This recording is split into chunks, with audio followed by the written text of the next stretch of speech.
Welcome back to another video, guys. We finally have some beautiful weather here in North Carolina.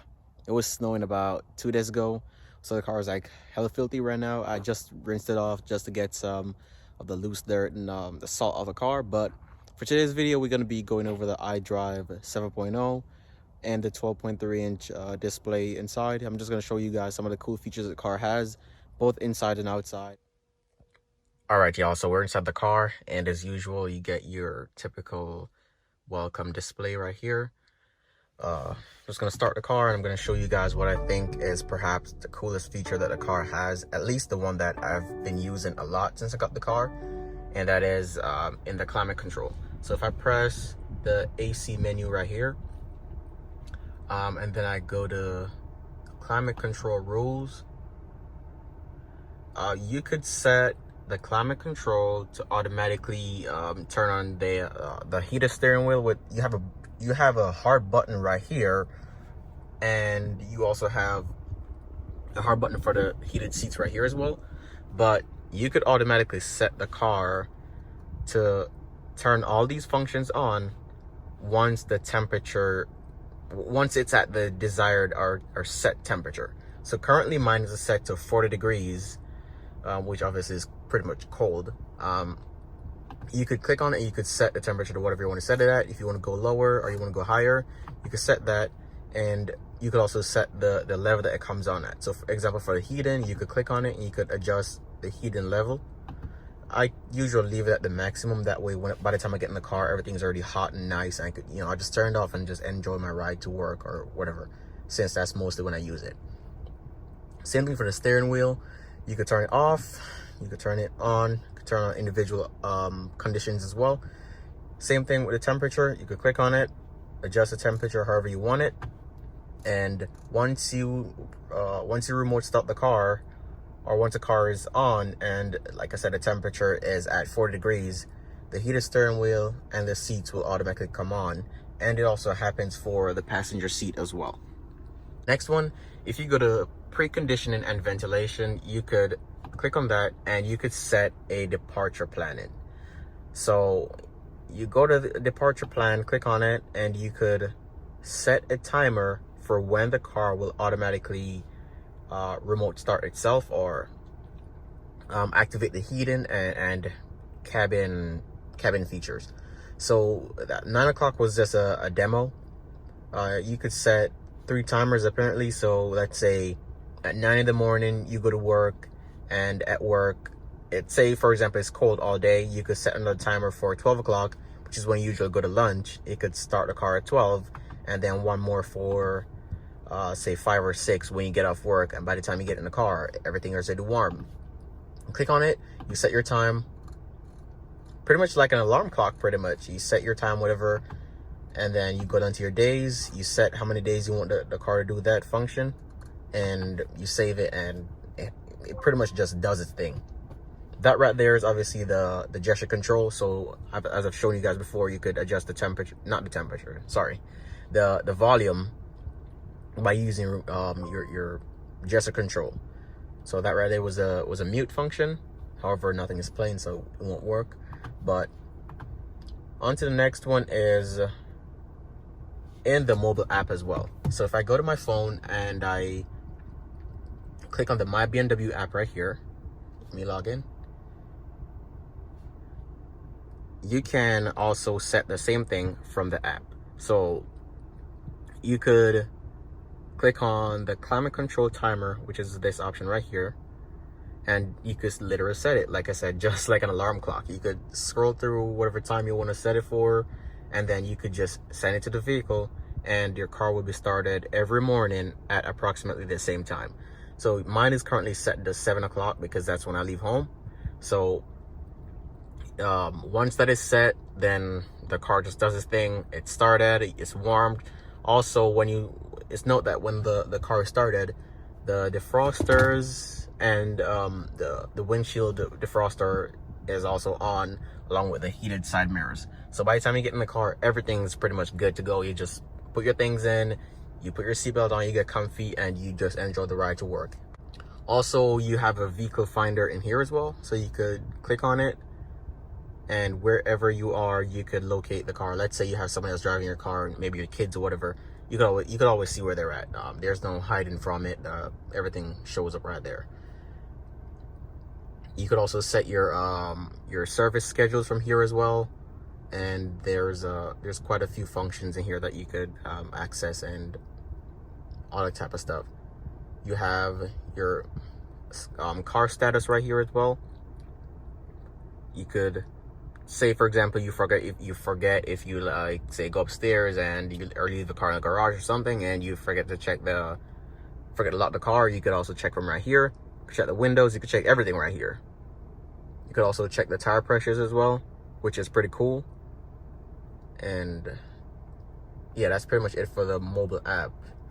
But it's pretty cool that you have access to all this right from, say the comfort of your bedroom. Another cool feature in here that I've really liked a lot as well are these shortcut buttons right here. So currently I have everything set. I have all the buttons programmed to a different feature. So you could slide, it's pretty much touch sensitive. So if you slide your finger across it, it'll pop up on the Idrive screen to let you know what's saved to it. And then you could automatically press it when you figure out what is saved to it. So for example, 8 is saved to Bluetooth audio and 7 is settings. Right here, driver profile, so I could switch it. Let's say I leave my key fob and I have the spare one, which is not programmed to my profile. I could just click on that. I could log in with my password and then I could switch over. Right here is my trip data for my fuel consumption, all type of stuff. Sport displays, which is pretty cool.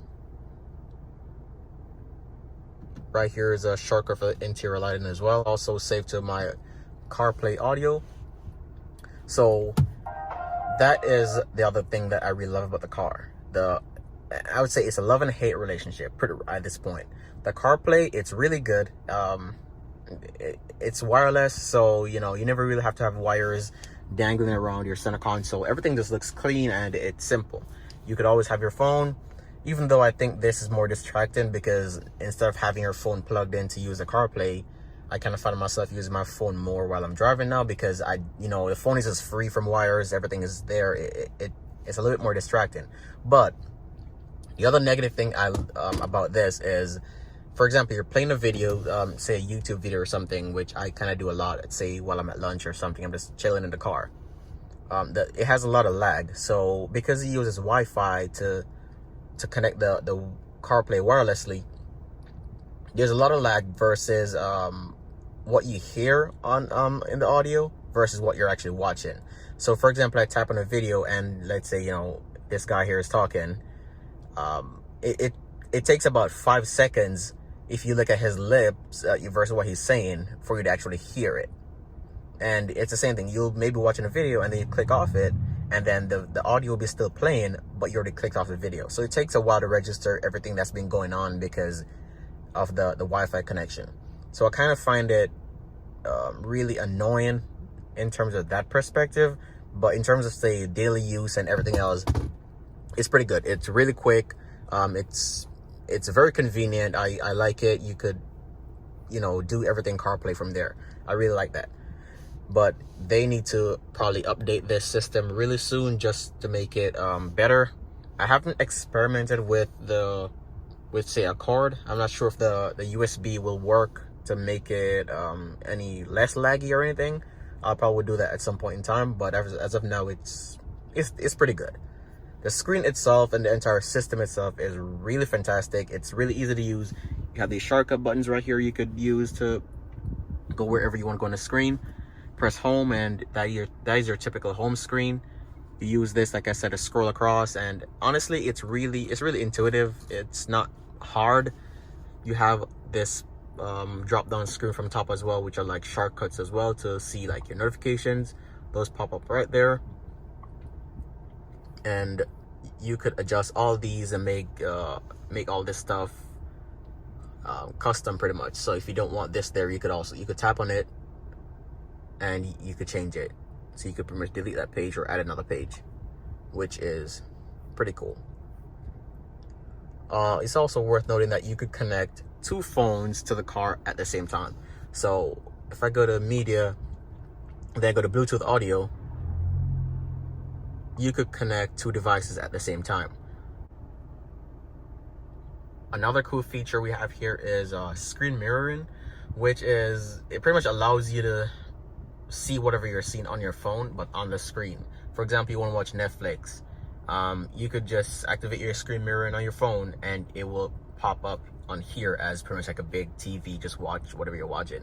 However, the downside to this is it only works on Android devices. So Samsung, LG, whatever. It doesn't work on Apple yet, at least. Hopefully that will come in the near future. Another thing right here, we have Sirius XM satellite radio. That is, I think, free for the first 3 years, I think. As you can see, I haven't activated mine. I haven't been using it. I mostly use Apple Music. So if I just go ahead and, sorry, let me go back and agree to that. Then yeah, we have satellite radio, Sirius XM. We also have Spotify for free, which I think is a 3-year subscription as well. I'm pretty sure it's included in the connected drive package for the 3 years. I haven't used that as well, so I gotta activate that at some point in time. And I think that is it for your connections and media. Also in the iDrive, you could adjust your driver assistance functions. You have a shortcut button right here as well. You can press that. And in here, as a matter of fact, if you really want to just turn all your, say, driver assistance stuff off, if you press and hold this for about maybe 5-6 seconds, it turns everything off. So the light goes away, that green light that I had right there, that goes away, which lets you know that everything is off. You go ahead and press it again, and everything comes right back on. To adjust them individually, you just go to configure individual, and you could turn on your forward collision mitigation, and you can make that early, late, or medium. Currently, I have it set to early just because I find that drivers out here really retarded, and they change lanes without turn signals. They do a lot of weird stuff. The lane departure warning, I have that set to medium. I turn off the steering intervention though, because it's really annoying. It's too demanding, it's too aggressive. Sometimes I kind of find the car pulling me back into a lane. Like, let's say I get to a fork or an intersection, and then it's kind of like those off ramps. So like on the highway, you're getting off, the car tends to pull me back into lanes, and it gets kind of confused sometimes trying to figure out what I'm doing. And especially when you don't use this little thing right here. When you don't use the turn signal, this thing is really aggressive. So I just turned it off just to, I like to be more control of the steering wheel and what I do. So I just turned that off for now. Right here, you have your speed limit assistance. So you could turn on your speed warning, your excessive speed display as well, which will show up over here. So pretty much however, how much of the speed is set, it will begin to show you a red, like a red, kind of like the same thing right here. Like when you rev the car, it will begin to show you that red thing right there by how much over the speed limit you're going when you have that turned on. And obviously your speed warning, which kind of is really annoying with the chime, so I just have that turned to 0, so it never comes on. Right here, you can adjust your volume for your cross traffic. Like, let's say that you're in reverse and you're about to get out your driveway, and the car pulls up behind you. It will let you know that there's a car coming, and it will also point the arrow to let you know which direction it's coming from. Right here is your volume for your park distance control, which you could manually activate by using this little button right here. So you click on it, and you pretty much control that sound right there. So as soon as you get close to something, this is the volume that you'll get. Or if you want to turn it all off, you can. Steering and wheel feedback. So mine is set to strong. That way, once, like, say you go over the lines with the lane keep assist, the steering wheel will vibrate. It won't go like that. You will just feel the wheel in your hand actually vibrating like maybe when your alarm clock goes off and it's like on your nightstand, it will just vibrate the wheel. It has like a pulsing feeling to it. It's really hard to show you on camera because it's not on, but it will just vibrate the wheel, let you know you're going over the line, and whichever direction you're going over the line, it will vibrate that side of the wheel a lot more. And let's say you're going this side, it will vibrate the wheel and kind of do that to let you know, get back on this side. On to our exterior lighting, which you can just do by scrolling here, clicking. You could adjust your one touch turn signal. You could adjust it from 3 times to say 1. We mostly use this on highways, obviously not just put the stock on, just have it running the entire time, forget that it's on. You could just set it so you gently tap on it like that, and it will flash the turn signals 3 times. You could also turn on or off your daytime driving lights, which are the halo LEDs up front. You can turn those on, or you can turn those off. You could also turn on the welcome and goodbye signals, which gives you that pulsing lights from the DRLs up front when you unlock or lock the car. Also, your door handle lights, you could turn those off, which I showed you guys in my night drive video. Your light carpet as well, which I also showed you in my night drive video, so if you haven't seen that, go check it out. You can turn those on, you can turn those off. I kind of find it really odd that anyone would even turn them off because they're so cool. But anyways, you can also adjust the timing of it. So mine's just set to 40 seconds. I'll just adjust that to I'll keep it at 40, but you could adjust the timing of it. And that is pretty much it for your exterior lighting. Here we have the BMW personal assistant. Open the driver's window. All right. I will open the driver's window. Again, it's kind of funny that the driver's window will roll down by voice, but the sunroof right here won't open. Not really sure if you guys could tell how huge this panoramic roof is, but it's really huge. It extends all the way to like the back of the back seat. It's pretty huge. But anyways, the windows as well, they're one touch automatic, so one touch and they roll up. It's the same thing for all 4 windows, up or down. But back to your personal assistant, you could change your wake word. So let's say if you say, hey BMW, while maybe while you're talking to your passenger or whatever, you could change that to something else. It could even be your name, whatever, and then it will activate. In the personal assistant menu as well, you have these automated habits. So you could make a new rule like automatic window. So let's say whenever you get home and, for example, you back into your parking spot like I do because I don't want to curb my precious rims.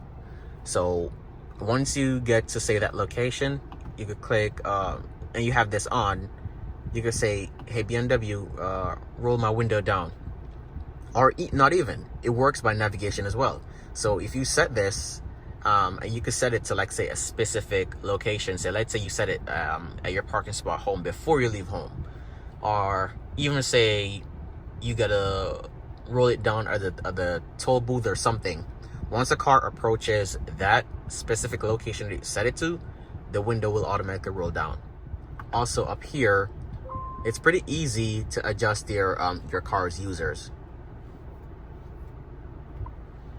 So like I mentioned earlier, if you leave your key fob home or let's say someone else is driving a car and you just are going to use the one key fob, you could easily switch between your profile and a guest profile just by clicking on that, and then you accept it. And then whatever settings is set to the guest profile, like seats moving automatically right now, and the ambient lights change, the AC changed, pretty much everything changed to however the last person had it.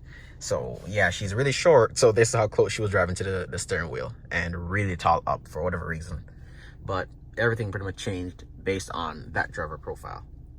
So if I go back to mine, and obviously I'd probably put in my PIN, it will obviously reset everything back to the way it was for my profile. It's kind of funny because even the AC, even the temperature it was set at, it goes back to that. It's kind of, that's really cool.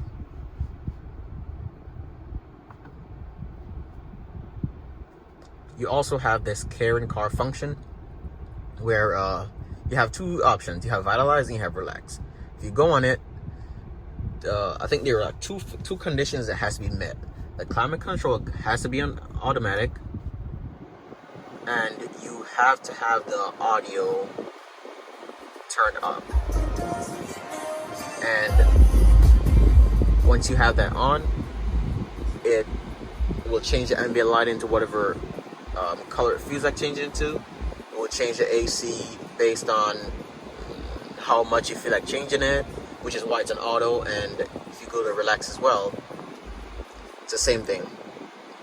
You could also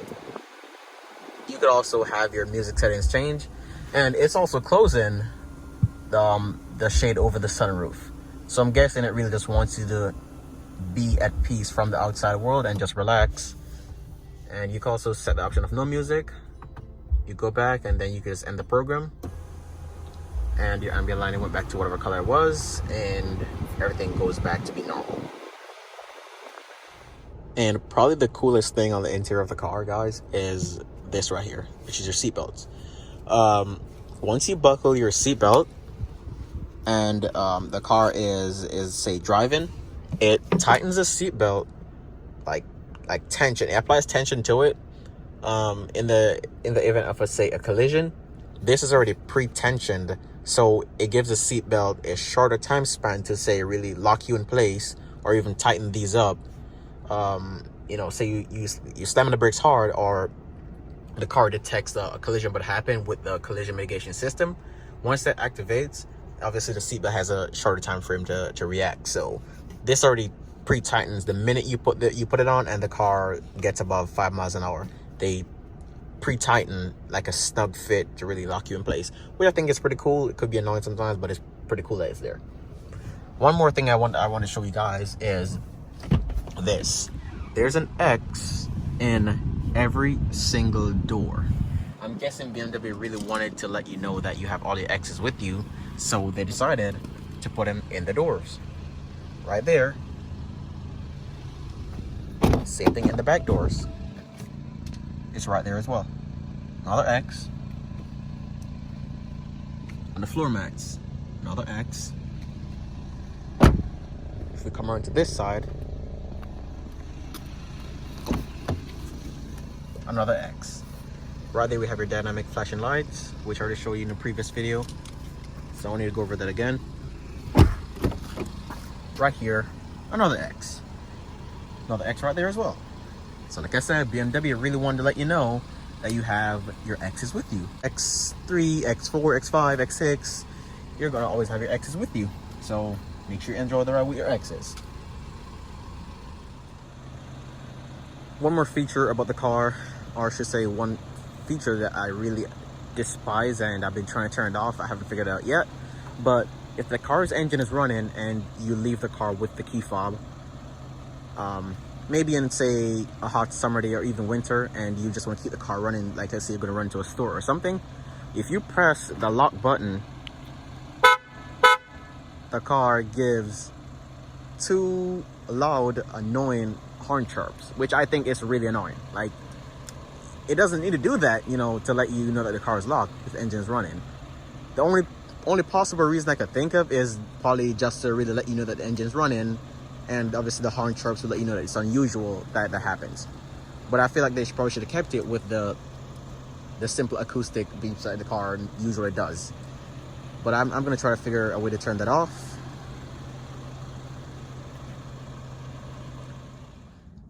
I run back, just make sure you have the key fob with you, and let's see if we could get the hands-free trunk to open. So you're just gonna put your foot like in the center of the bumper right here, maybe just kick it, and there we go. It works on the first try. At least it works this time around. Usually it doesn't work. Some days I've tried it. It's just my Gore-Tex, because like I said, it's been raining a lot lately. Gotta have that, you know, make sure I'm not wet. But you have a simple tow hook around here. You have a 12 volt as well. Over on this side, it's like a little storage pocket, or at least for your storage pocket down here. And then you have I think these are your, that's your radio control or fuse, whatever that was. Not really sure, not to mess with it. Put that back. And on this side, you have another storage pocket down here as well, which I just have microfiber towels in there. And I'm pretty sure there's a bunch of fuse and stuff behind there as well. Under here, we have a spare tire, which is $150 option for the car because BMWs are usually run flat. So this is just this is an 18 and this is an 18 diameter. Yeah, so that's an 18 diameter spare. It's kind of odd that it's on there. Guess I probably optioned it in maybe an accident, whatever, because I don't remember doing that. But yeah, you have these nice scuff plates right here as well. But yeah, the tires are run flat, so you pretty much don't need a spare. You could probably just take it out of the car so you have more storage under there. The tires run flat. Obviously, you have 3 years of BMW maintenance service as well. So if you probably catch a flat on the highway, you could call BMW roadside assistance and they'll come and change your flat free of cost, or maybe even the flatbed. I'm not really sure. Obviously, never going to use that, but it's there nonetheless. And same thing, you could lock the car from up here on the trunk, or you could just press that to lock it. Also, you can use the hands-free like I just did, and it will give those acoustic beeps, let you know the trunk is in motion, and then it will lock itself down. And honestly, I think that is pretty much it for all the cool features, or at least let me show you the comfort access that I was talking about. So you lock the car, the mirrors will fold in and gives you the acoustic signal that let you know that car is locked. If I walk away to a distance where the car doesn't recognize me anymore, and then I'm just gonna walk back to the car now with the key in my hand. I'm not gonna press anything.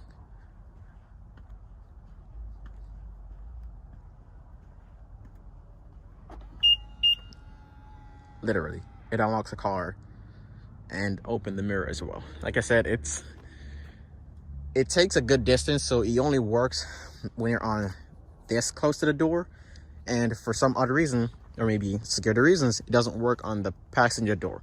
So if I should walk past on the passenger side, it won't work. So I'm guessing that's actually good, that it will only work on the driver's door. But if you, like I said, you live in an area where you're not really safe, or you don't think that feature is safe, you could turn it off like I showed you guys how to. And for example, let's say your key fob is dead, you press the buttons, it won't work, and you can't get in your car.